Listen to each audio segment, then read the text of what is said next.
Champion.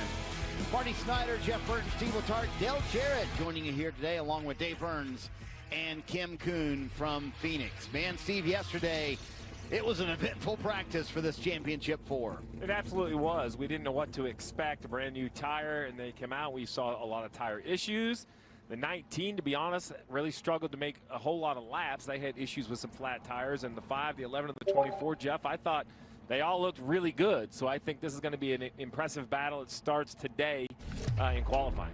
And Jeff, I'll tell you what, usually you hear a 50-minute practice session, teams get excited, but this happened about a minute and a half into it. Yeah, very early into it. You see the Joe Gibbs Racing vehicles, left rear tires go down. You saw another Toyota, Riley Herbst. He had a tire go down at the wrong time, made contact to Chase Elliott.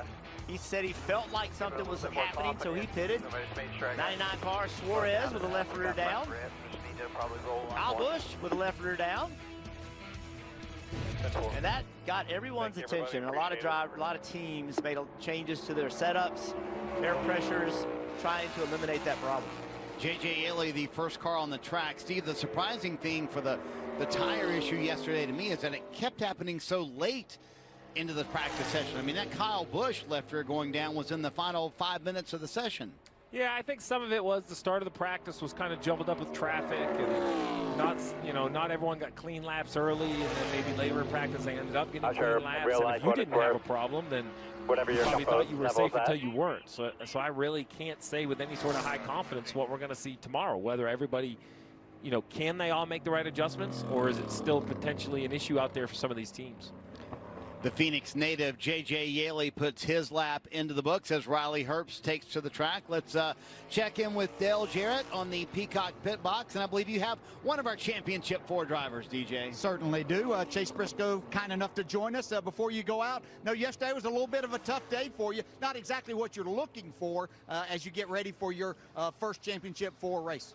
Yeah, it definitely wasn't, a smooth day, but I still think we learned a lot. We definitely didn't unload like we were hoping to, and then obviously had some left rear issues. But yeah, we were at least able to hopefully work through those. We won't know until tomorrow, but we feel like we have a pretty good idea of what we need to do. So yeah, overall, would have loved to obviously get more laps, but we still feel really confident with our Bass Pro Shops, Tracker Toyota. So yeah, see what we got here in qualifying, and then obviously for tomorrow's race. A situation like that, so you've got one teammate, Denny Hamlin, who will be you will be battling for the championship. Your other 2 teammates, so can you get information there or look over what they went through with their practice? Yeah, absolutely. I mean, we're still one big organization, right? So we're looking at what they're doing, change-wise, and even, after practice, Denny and myself and, Ty and Christopher are still talking about what our cars need. So, yeah, at the end of the day, we know that we're still our biggest assets for each other, so we're trying everything we can. And, yeah, I thought we learned a lot, even though our car necessarily didn't make a ton of laps, the other cars still did. So we were able to learn some stuff. How about the difficulty of a day like this where you practice yesterday? The only thing you do, you haven't even been in the car or anything. You've got a hot afternoon here. You have to anticipate a little bit. This place might be a little slick for one hard lap at it. It's definitely unique. This I guess how it used to be a lot of the time, but for at least my career, it's not very often where you practice one day and then come in and just run one lap. So yeah, you're just going off feel at that point and trying to figure it out. And your mind's obviously processing a lot of things really, really quickly, and you just never know, what the grip level is going to be or what your car is going to feel like from the day before. So yeah, hopefully we can do it right, and hopefully I can do my job. You prep, but it's always different when you actually get here. Like you said, it's hot, slick today. So yeah, I don't know what we got, but we're about to find out. Okay, so we met with you on Thursday. You seemed pretty calm, nerves were good. Now that we're getting closer, any different? Honestly, not a whole lot different. I will say the weekend so far is just different than I expected. Like yesterday, there was like 30 people watching me just strap into the car, and like that never happens. So that part of it's different. But from a feel standpoint, it still feels the same. Honestly, I'm sure tomorrow it'll feel different. But to this point, yeah, it doesn't really feel much different than this. Way more people are paying attention everywhere I go. I talked to Tony earlier this week, and he's like, man, if you even just go to the bathroom, there's going to be cameras follow you. And, yeah, it's crazy just how many people are always around. Well, if you hadn't noticed, you're kind of a big deal all the time, and especially this weekend. Good luck, man. Yeah, thank you, guys. Appreciate it. Good stuff, DJ. Chase, thanks for stopping by the Peacock Pit Box to hang out with us today. And I like his approach, Jeff. I mean, he didn't seem like, all the events of yesterday as Cody Ware goes way up the track there in turns 1 and 2. Didn't seem like it really fazed him too much with what happened yesterday. They've had days this year where they were really bad in practice and got the car much better and would go out and sit on the pole. So I think that experience calms him, gives him some opportunity to say, hey, we can do this. He did, he explained that he can still use the information from his teammates. So they're not on an island, and it's just a lot of confidence that he can get where he needs to be. Yeah, nothing finals yet. Everything was practice yesterday. Today's still only qualifying while you want to compete and you want to win the pole, right? This is one of those things that the goal is to be the highest of the 4 on the final lap. And these drivers have done this long enough, Jeff, that they know, patience and just kind of work through your car and be around in that last 50 laps. Nice recovery on his lap for Cody Ware to go second. Eric Jones on the track now. Jeff, how would you sum up the year for Legacy Motor Club? Well, more top 5 finishes this year than in 2023 and 2024 combined. So certainly moving in the right direction. I feel like in the offseason, this team can continue to build, kind of fix some of the areas they thought they were weak in, but without a doubt, moving in the right direction. And everybody there, drivers, crew members, engineers, everybody there has to feel good about what they're building. Green on the lap for Eric Jones. He'll go to the top over Riley Herbst. Indeed he does. Kim Kuhn, who you caught up with? Todd Gilliland, who's coming into this weekend with back-to-back top 10 finishes for the first time in your Cup career. So what challenges lie ahead of you both in qualifying and tomorrow if you try and make that 3 straight top 10s to end the year? Yeah. First off, the last couple weeks have been really good for us and our whole Love's Front Row Motorsports crew. So first off, really proud of those guys for finishing the year strong. It can really beat you down over the summer months if you're not running well. But yeah, going into today, it's obviously really hot right now. The track temp's really high. It feels hotter than normal at this time. So yeah, it's going to be hot and slick. The lap times are really quick. A little bit different tire than what we've ran here in the past, so it's kind of expected. But yeah, overall, we're excited. And yeah, hopefully we can make it 3 straight top 10s. Todd and his team trying to end the season on a high note. His teammate Noah Gregson in the green early on this lap. Oh, that looks a little high, though, in the middle of the corner. Coming back, though. Yeah, I didn't know if the diamond would work or if he meant to diamond it, but he did a good job of getting it turned. Jeff, how fine is the line here at Phoenix to hit it just right and not lose time unexpectedly? Yeah, it's really difficult. You want to drive the car into the corner as far as you can before you lift off the accelerator. But if you drive in a little too far, then you don't have the car positioned where you need it to be, and you can't go back to the throttle soon enough. Of course, you can drive in there every single time, not hard enough, and then that messes up your time as well. But this is a game of inches about when you lift off the gas and where you have your car pointed, and you have to get it all right if you're going to sit on this pole. And what is that, 3/100ths of a second for Noah Gregson. So you talk about a game of inches. It's a game of hundredths of a second as well, as William Byron gets ready to go out and qualify here in a bit. Coming off that big win at Martinsville last week. Carson Hocevar on the track. Saw a lot of action at Martinsville, Steve. Yeah, for sure. A lot of action involved in a lot of yellows. I think it's important for this team to not just look at the negatives. I think it's easy to pick him out for Hocevar. He's had some downs, he's had some moments, but he's also had some really bright spots, right? 23rd points, runner-up in Atlanta, more top 5s, top 10s, and laps led than last year. I think it's heading in the right direction, and this is part of the maturity when you have a young driver. The good news for Hocevar is that right there, 27.03. Like, he has speed. I would much rather have to work on the intangibles than have to find something magical on the racetrack. This driver just always seems to have speed. Rough ride, though, when you come down here on the flat, on the front stretch. You see a little bit of a drag, not too bad. That's where I think some of the tires could have been damaged in race trim when that low air is that transition kind of spikes that tire. Ricky Stenhouse Jr. out for his qualifying lap, making his 400th consecutive start this weekend. Jeff, I was shocked to see that's a third longest active streak in the Cup Series. Yeah, Ricky's been doing this for a while, and he does a great job with this team. I think they have to be proud. They're kind of do everything on their own. They don't have a major alliance. And they do a good job with what they have to work with. They did. Way up the racetrack right there. Failed to win this year. Has won each of the last 2 years. But that high groove, Steve, that's working pretty well. I mean, I feel like they can really drive the car into the corner, run up the racetrack a little bit. It seems like it helps the exit.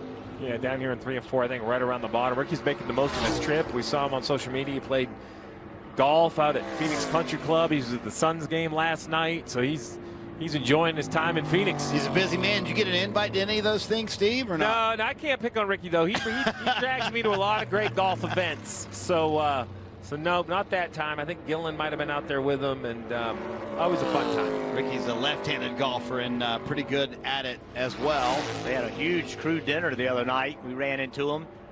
We jumped in front of them and ordered so we could go. There's a strategy in ordering, right? There was 8 of us and about 30 of them, so we figured we better get it in. Ty Dillon out on the track now in the 10 machine.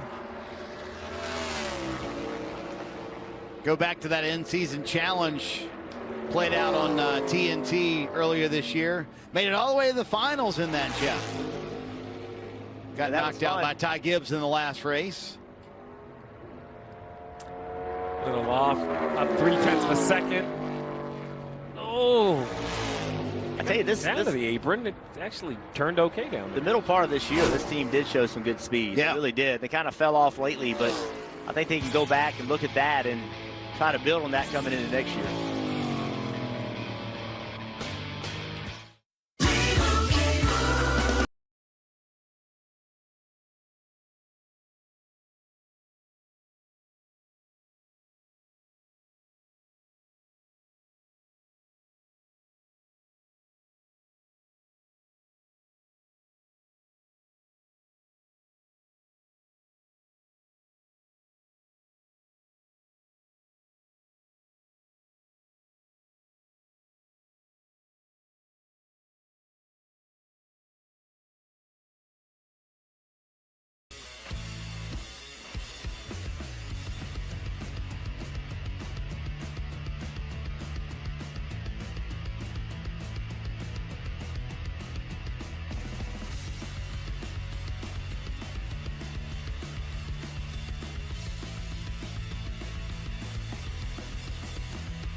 Track position is difficult, but typically these qualifying sessions have been super tight and super competitive. So got to make sure I nail both ends here. It's a pretty tricky lap to do, especially with being the first one of the day. So be interested to see what the pace gets down to here and try and get a fast lap on our discount tire Ford.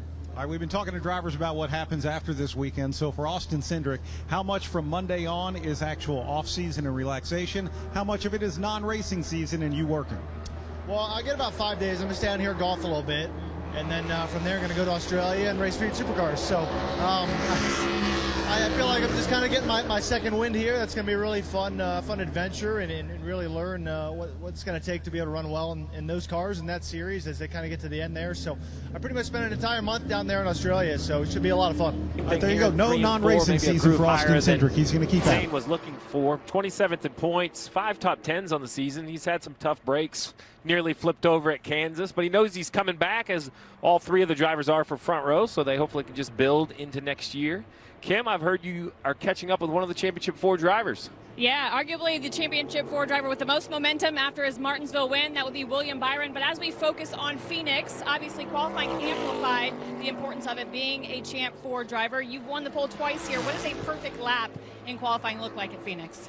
There's never a perfect lap here. It's yeah, we've been fortunate to get some good qualifying efforts here, and I feel like this place is just, it's on the edge, and you just have to do the best job you can, adapt to the circumstances that you're dealt with or what the track feels like on this given day, and just see what happens. But at the end of the day, it's 312 laps, so you got time, but yeah, you'd like to qualify well.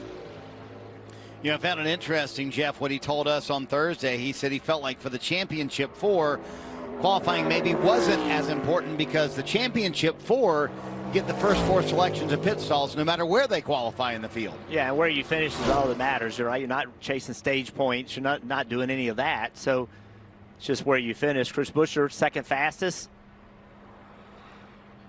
Denny Hamlin headed out to go to his 11 machine, trying to win the championship, his first one in his 20th full-time season.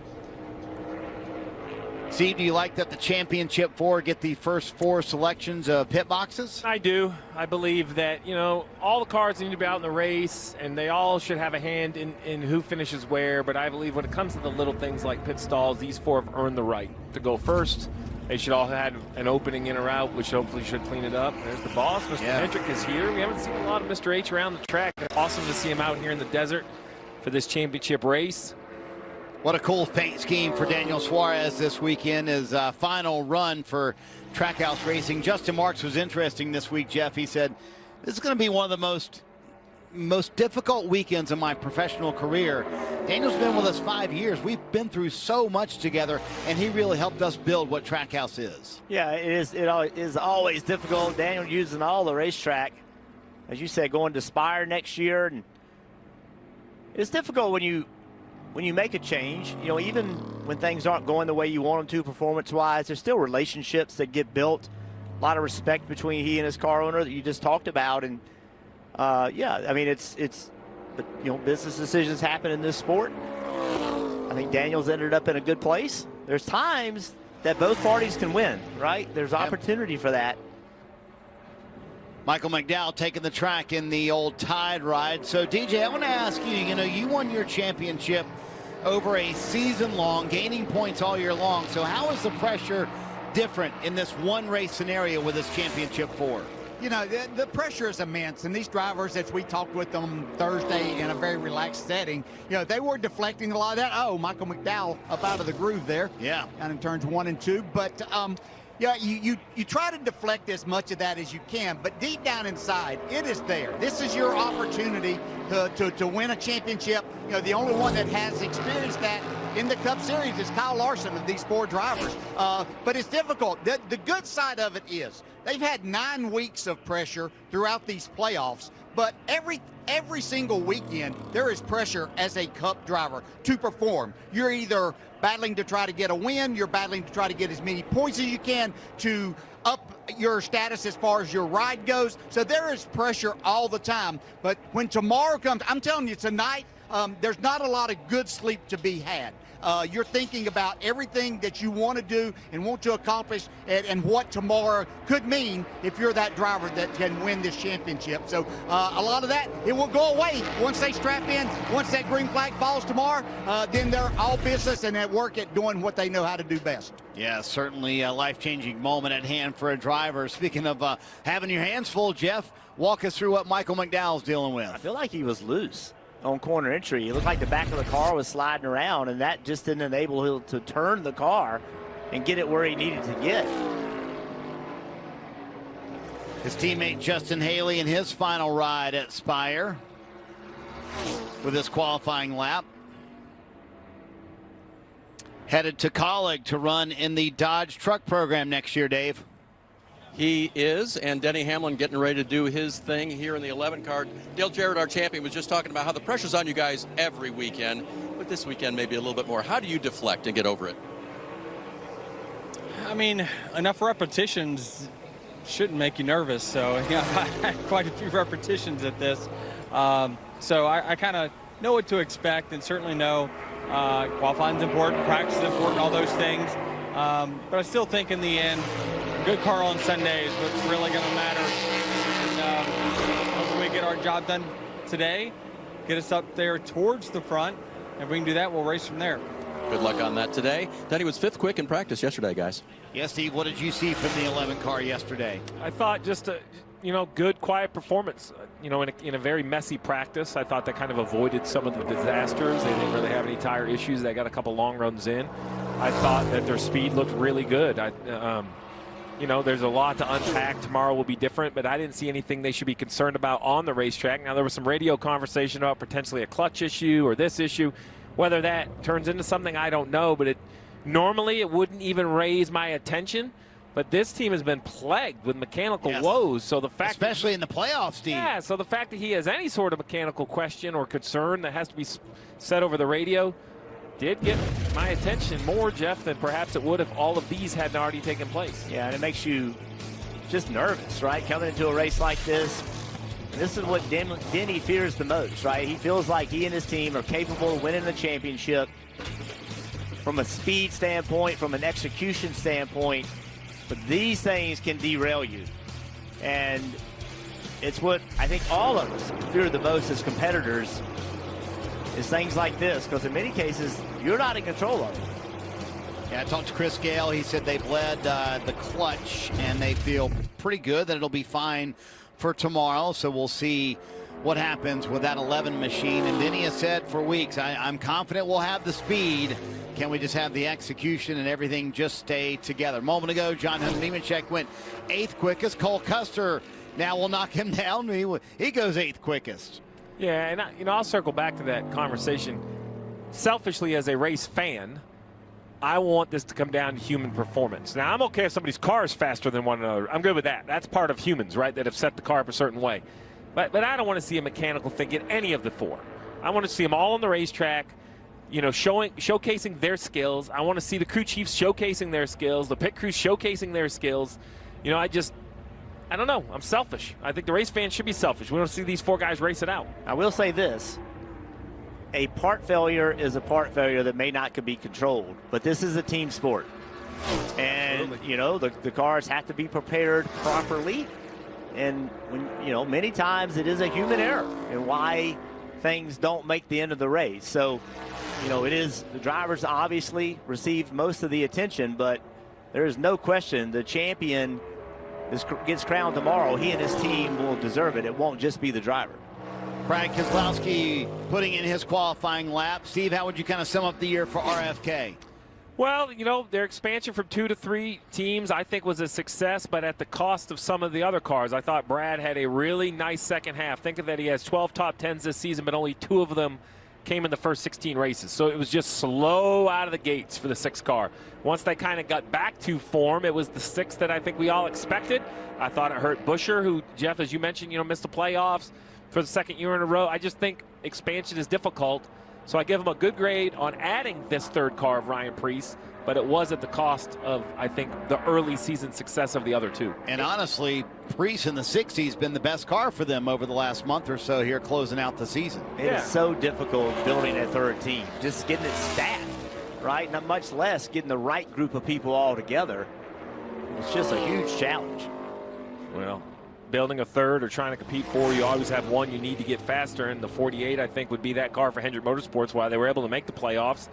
Surprisingly, at least for me, they're winless. I thought they would have found a win over the course of the summer somewhere. They were unable to figure that out, and then he had just an awful first round, a little bit self-inflicted, a little bit bad luck, and they really couldn't advance. The Tucson native goes second quickest overall. Carson Hocevar, fastest so far here in Phoenix.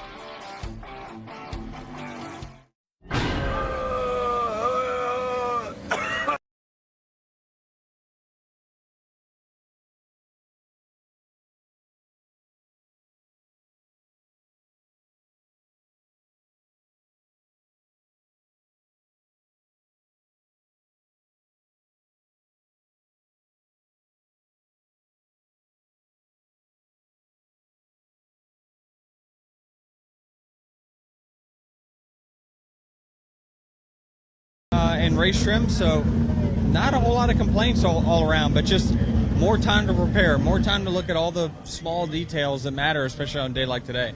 We saw one number 11 win the title last night, Corey Heim in the Truck Series, but we also saw, you mentioned the pit selection, that first pit stall was pretty slick. So what are your thoughts, should you be the top qualifier among the championship contenders, on where you want to leave your pit box? Yeah, I think, number one still got a small advantage over the rest of them, but they're all a lot more equal than what they used to be since NASCAR moved that timing mark. So I'm not really too worried about it. I just want to start up front and finish up front. All right, Denny Hamlin hoping to put this progressive Toyota in victory lane in a championship here tomorrow. As he talked about moving the timing mark, what they've done is they've moved the camera line all the way out. The camera that decides where you are is the yellow exit line. So it's not as close to pit stall 1, takes the advantage of pit stall 1 away. I still think it's a good box like he talked about, but it makes it much more level throughout pit stalls. How far would you estimate that it is out from the tip of the first pit box? I would say we've moved it out to the 100-foot mark, which really is where you would be to accelerate all the way back to pit road speed. From Phoenix Raceway, this is the Motor Racing Network, the voice of NASCAR.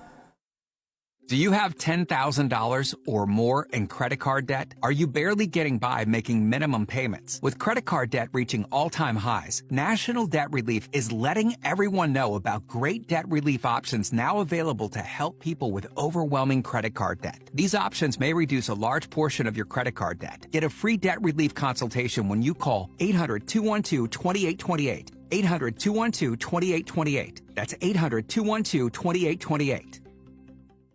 Warning, this product contains nicotine. Nicotine is an addictive chemical. Black Buffalo products are intended for adults age 21 and older who are consumers of nicotine or tobacco. Hey, it's Ryan Blaney, 2023 NASCAR Cup Series champion. If you know me, I did Black Buffalo Long Cut. Black Buffalo is America's only credible smokeless tobacco alternative. Black Buffalo was established in America in 2015, and it dips just like the real thing, without the tobacco leaf or stem. You can find Black Buffalo at thousands of retailers across the USA near you. Black Buffalo Tobacco Alternative. If it's everything you love about dip, nothing you don't.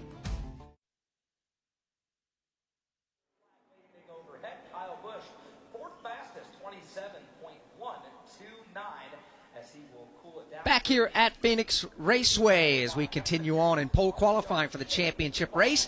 19 drivers have taken time so far. Carson Hocevar, the quickest of them. Alex Bowman second. Chris Buescher third. Kyle Busch just put in the fourth fastest lap. Daniel Suarez is fifth. Eric Jones is sixth. Ricky Stenhouse Jr., great qualifying effort for that Hayek Motorsports team. He's seventh with Noah Gragson in eighth. Brad Keselowski ninth, and Zane Smith is 10th. Cole Custer is currently 11th. John Hunter Nemechek is 12th. Justin Haley 13th. Riley Herbst is 14th. Cody Ware 15th. Ty Dillon is 16th. 17th is J.J. Yaley. 18th is Casey Mears. 19th is Michael McDowell right now. McDowell had a big slide on his qualifying lap, nearly caught the outside wall, and that just absolutely killed the speed and time of his effort. Austin Dillon is on the clock right now. Bubba Wallace queued up, ready to go, along with Tom.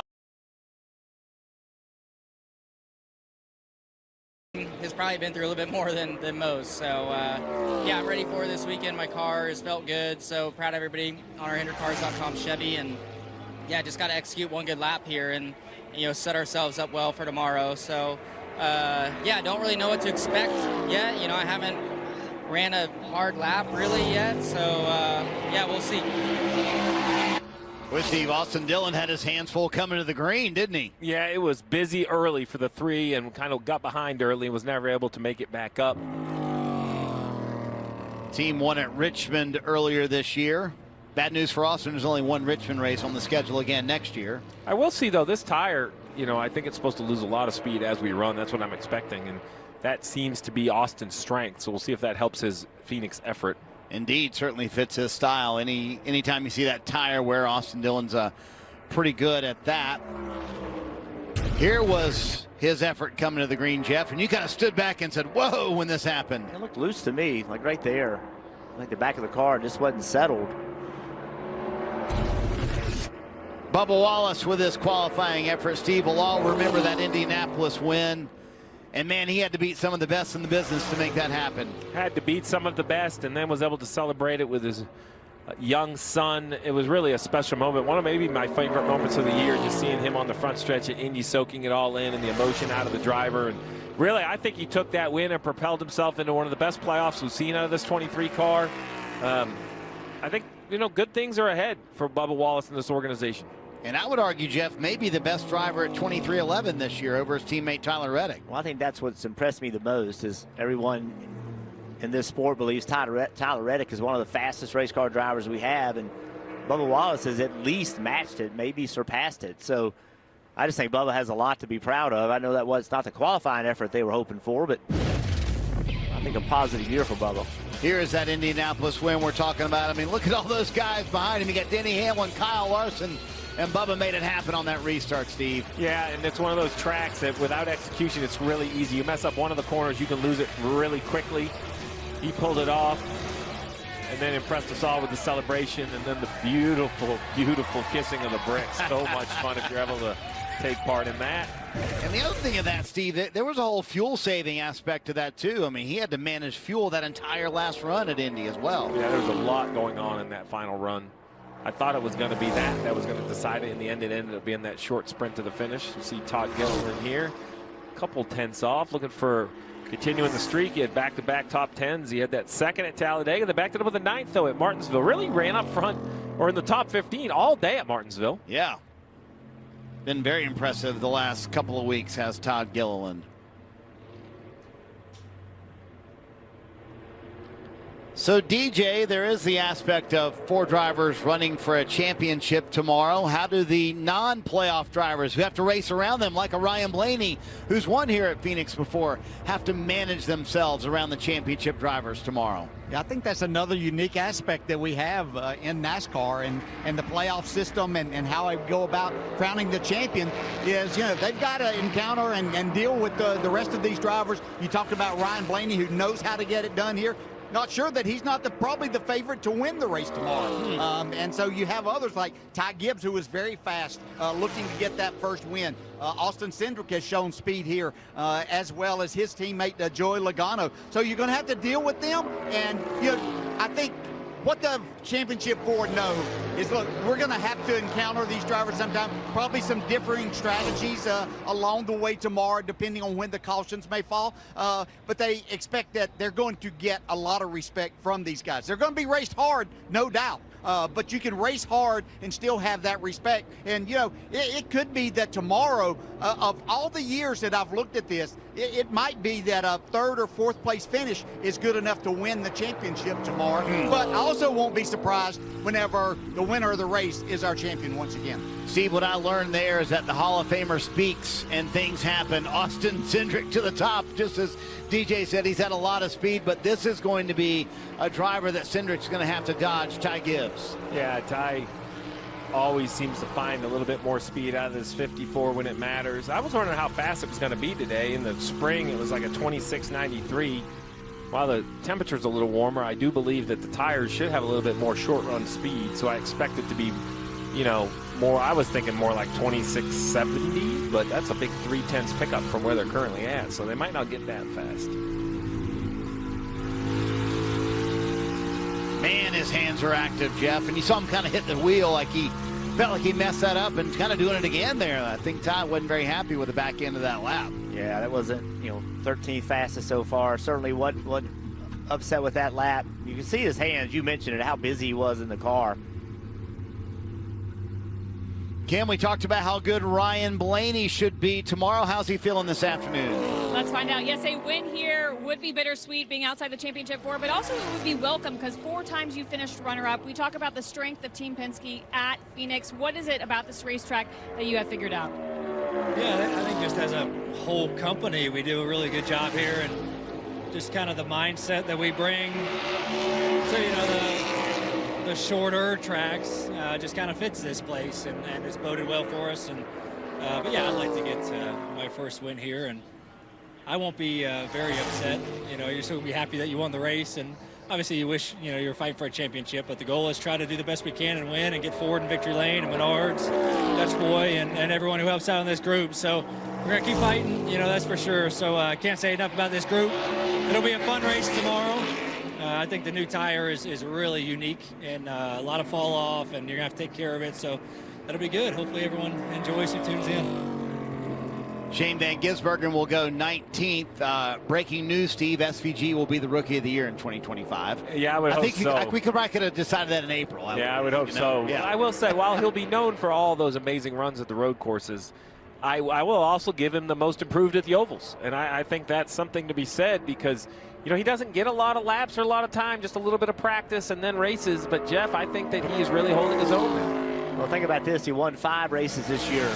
22 drivers in the field don't have that many wins in a career. Wow. I know it's road courses, right? And I know that's his specialty, but think about what he accomplished this year. That is exceptionally impressive. I feel the same way about this driver in the 21. We forget that it was all the way back in the spring when he won at Las Vegas, made the playoffs.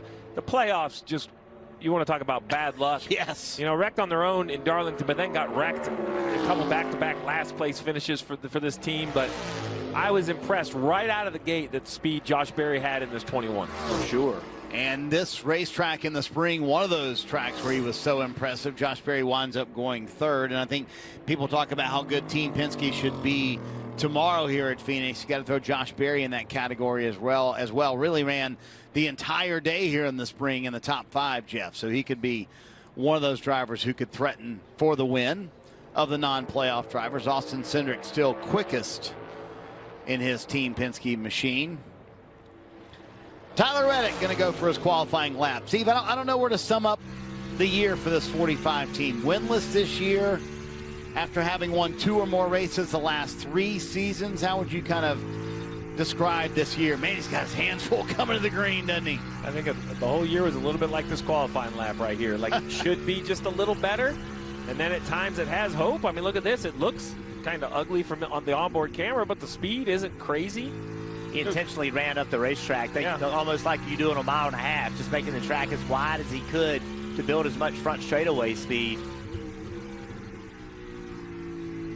It's just too busy. You mentioned it should be busy here, but he's just too busy. You look at those hands. You go back and think about that lap. I'd have to be thinking about that, right? If I'm driving, going after him, watch this. He's up the racetrack a mile, right? And he's out of the gas. But when he got to turn 1, he was in the green. Yeah. Right? So I would have to be thinking about that approach. That's not what hurt his lap. It was everything else. Yes. And you got to, would you as, you know, Chase Briscoe or Denny Hamlin kind of ask another Toyota teammate to go out there and try something? Hey, see if it works. Maybe we can try it. Potentially. I don't, you know, I don't want to say that they're doing that without knowing it, but yes, potentially I would ask a teammate to try something different. But if they didn't think it was the right thing to do, I wouldn't ask them to do it, right? If we were talking and hey, Steve, I think this could work, and you're like, me too. Well, go try it, see what happens. Right. If I'm Denny Hamlin or Chase Briscoe and looking at their qualifying numbers this year, I wouldn't do anything different than I've done all year. That's a great point. I would make somebody try to outrun me. I mean, they've been just so fast on qualifying days. We mentioned the strong finish to the season for Ryan Preece, 3 top 10s in the last 4 races, and the one where he didn't do well. I mean, he ran up front all day long, top 10 at Martinsville last week as well. Austin Cindric fastest so far in Phoenix, the championship 4 coming up. Today, let's paint with Bear. Wait, we don't have Bear. Well, what do you have? It just says ain't. I thought you said you researched this. Aren't all paints the same? No, they're not. Get the most trusted paint brand in America at an everyday low price, only at the Home Depot. At Domino's, we know there's no such thing as too much pizza. That's why you can order as many medium 2-topping pizzas as you want for just $6.99 each. So go ahead and pick any 2 or more pizzas now. Only at Domino's.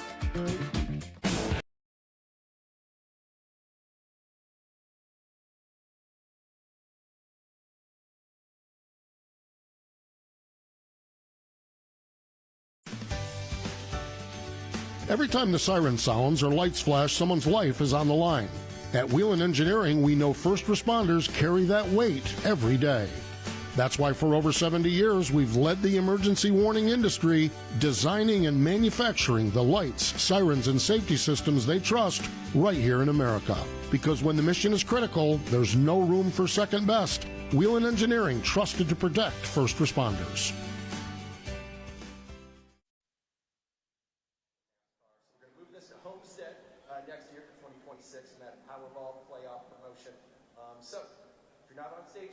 Back at Phoenix Raceway, NASCAR Cup Series qualifying drawing to conclusion. Joey Logano is queued up, ready to go. Christopher Bell right behind him.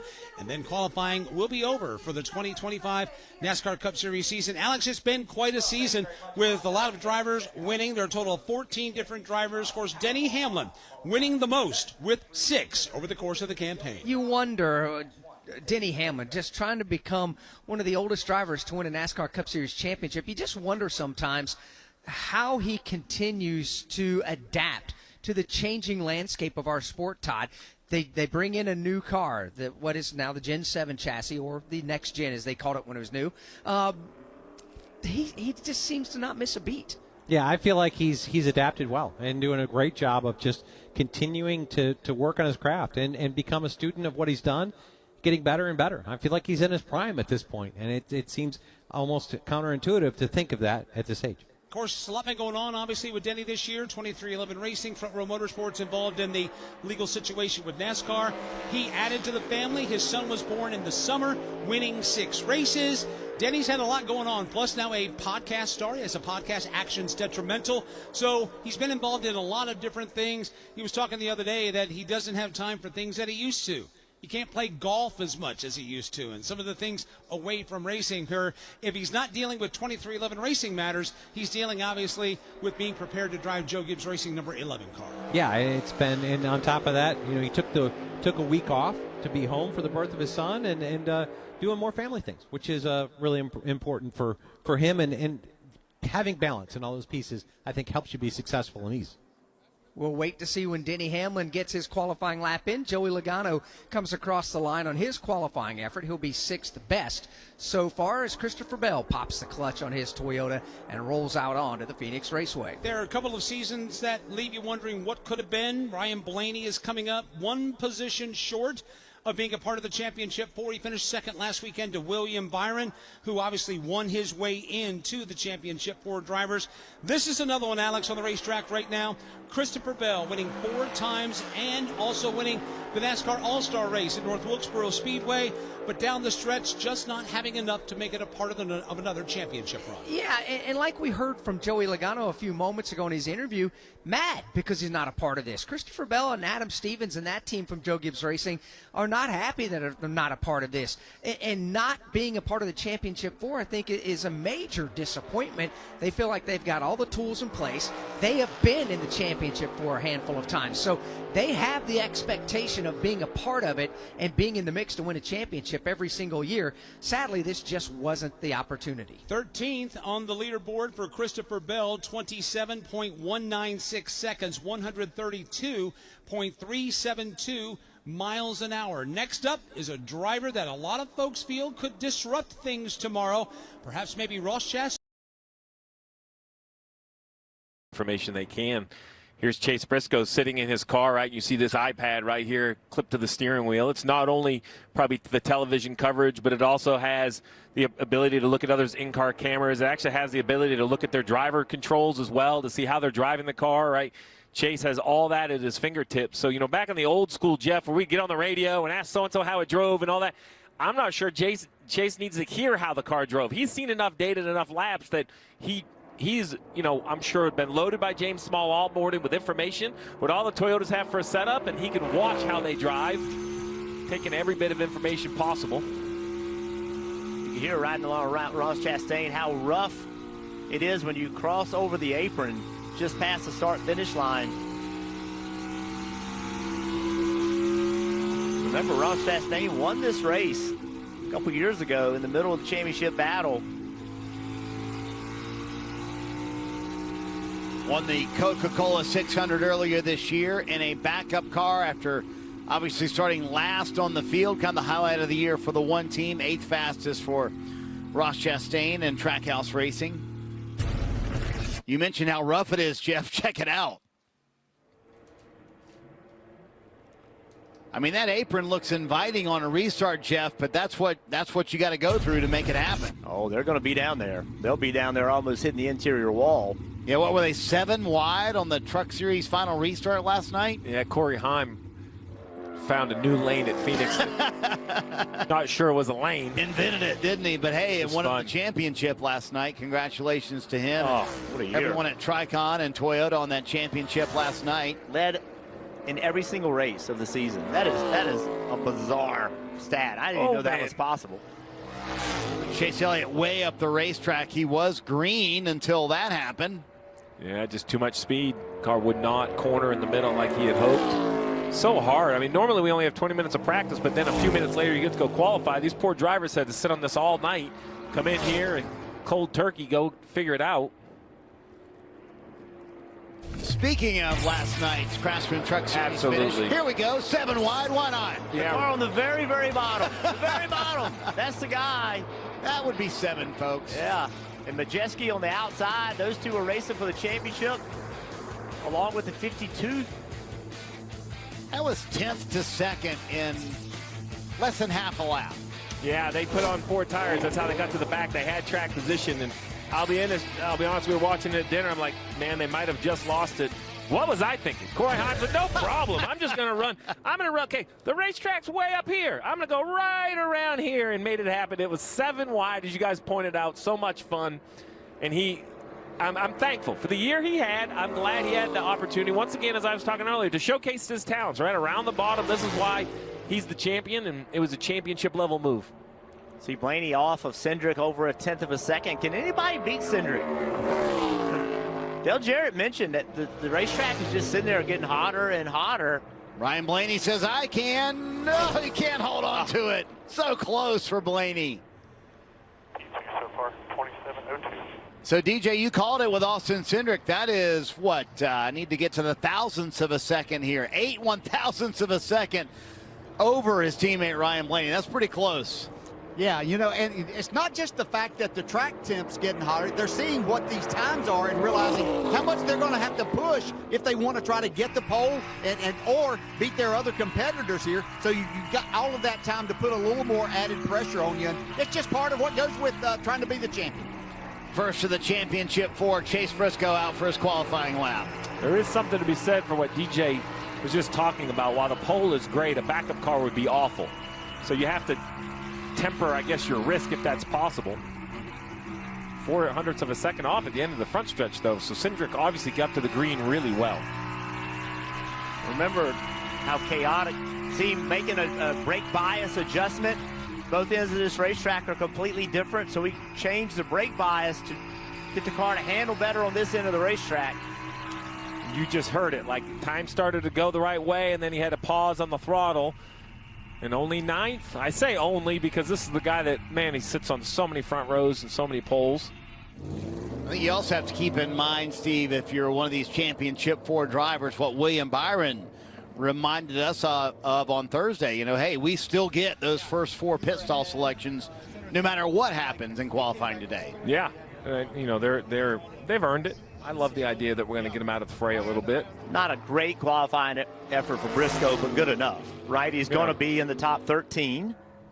But Denny's almost a little easy up to speed. Would that be by design? See how early he lifted getting into turn 3? He did that to build all the speed on corner exit. Lift super early, go to the throttle super early. Look like at it. And it's paying off, isn't it? Oh, that was good. in the green this whole lap so far for Denny Hamlin. Can he hang on to it?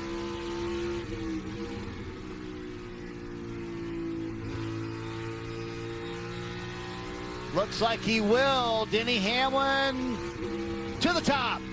P1. How about that for Denny Hamlin? What an impressive lap. Man, at 44, he just continues to find another level, Jeff. He's just ready. I mean, he's just, you know, he's done this for a long time, won his 60th race recently. And he does it with confidence, doesn't he, Jeff? Yeah. Like, he kind of rolls out there saying, hey, these tires lose grip. This is how I'm going to do it. I don't care what anyone else did. Yeah, is super. I saw other people lift super early into 3, coming to get the green, but he even went a whole nother level. That's what Joe Gibbs Racing has. What does Hendrick Motorsports have? First car up, Kyle Larson.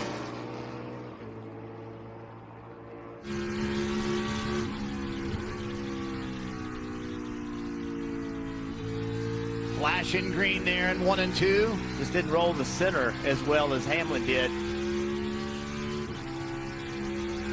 Rick Hendrick watching on. Chad Canals behind him. Flirting with the green. Can he hold on to it? Not quite.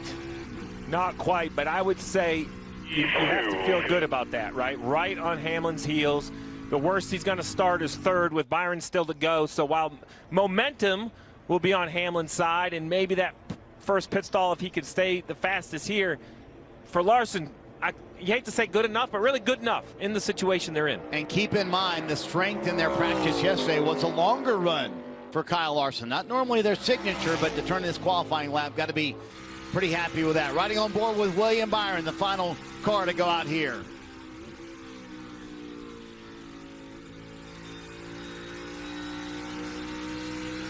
Very similar approach as Denny Hamlin coming to get the green.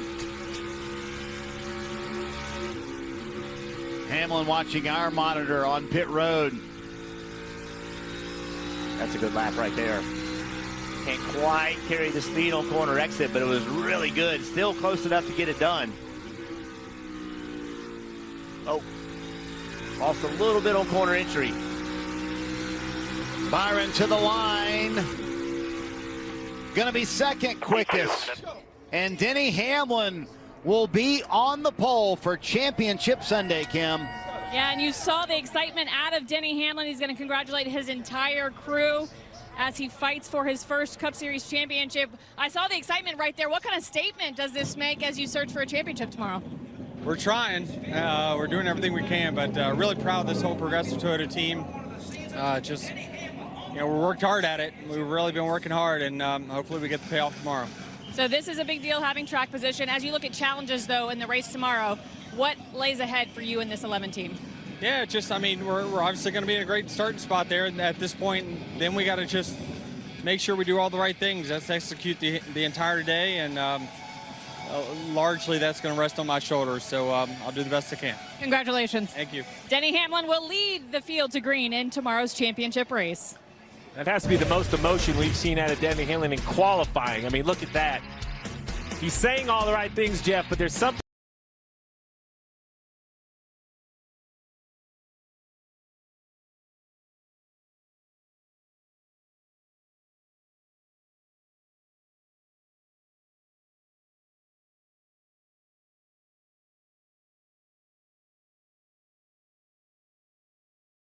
.759 miles per hour, 48th career pole. But Denny, how important is it to win today on a championship weekend? It matters. I mean, today doesn't. It's practice was more important than today, but today still matters, right? So obviously, for pit stall selection of the first 4 there, track position, all the above. So we just got to execute tomorrow.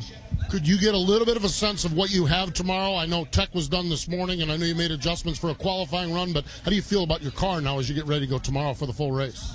I felt pretty good about it. You know, it did kind of all the things that I expected for it to do, and so, you know, yeah, we'll just keep chipping away to make it a little bit better. We'll work on that overnight, but overall, really happy with where the weekend's at.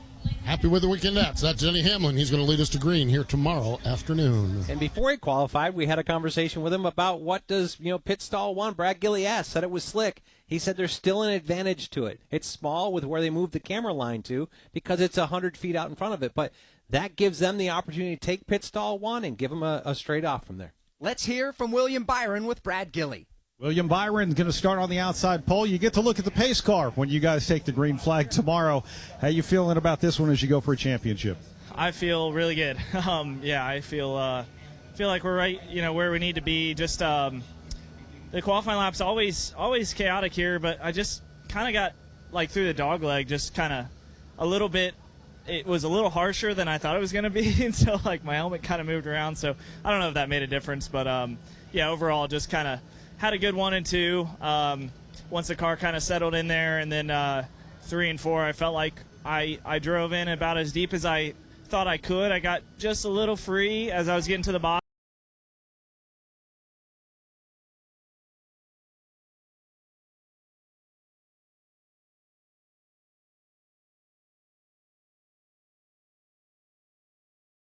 Obviously, but felt good about it.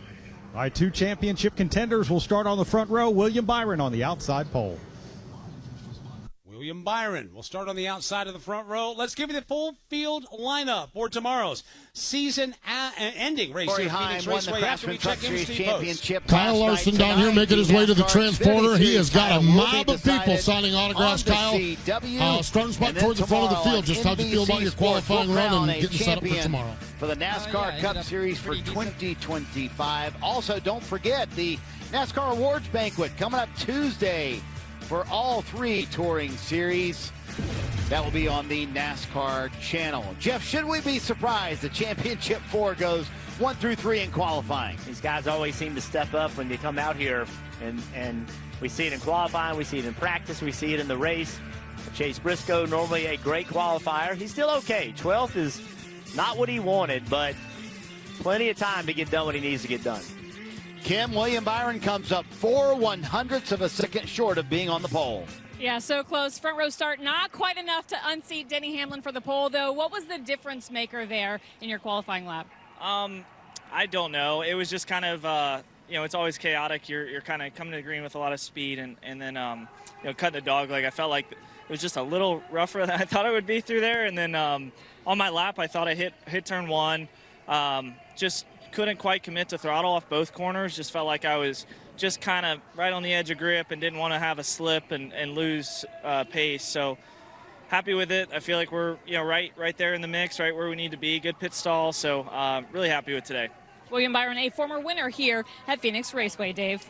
Kim, pit stall selections coming up, and Denny Hamlin's crew will have first choice. Before Chris Gale, his crew chief, left this area, he gave a look to pit stall number 1 just to make sure it was the one he wanted to choose. And Steve, most of the time, they will choose this because you get a straight shot out and you get a look at what everyone else is doing to pick your strategy. Yeah, Dave, I think 1 is the best choice there. I will say people have struggled with getting traction, but I still think, as Dave points out, you can just drive straight.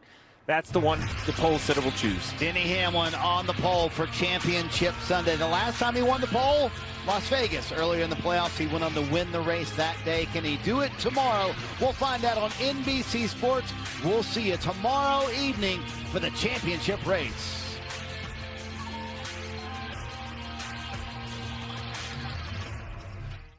When Ram killed the Hemi V8, people had opinions. We got it wrong, and we're fixing it. You hear that? That's our Hemi, and it's saying, I'm back. You want more? Buckle up. Ram's coming back to NASCAR.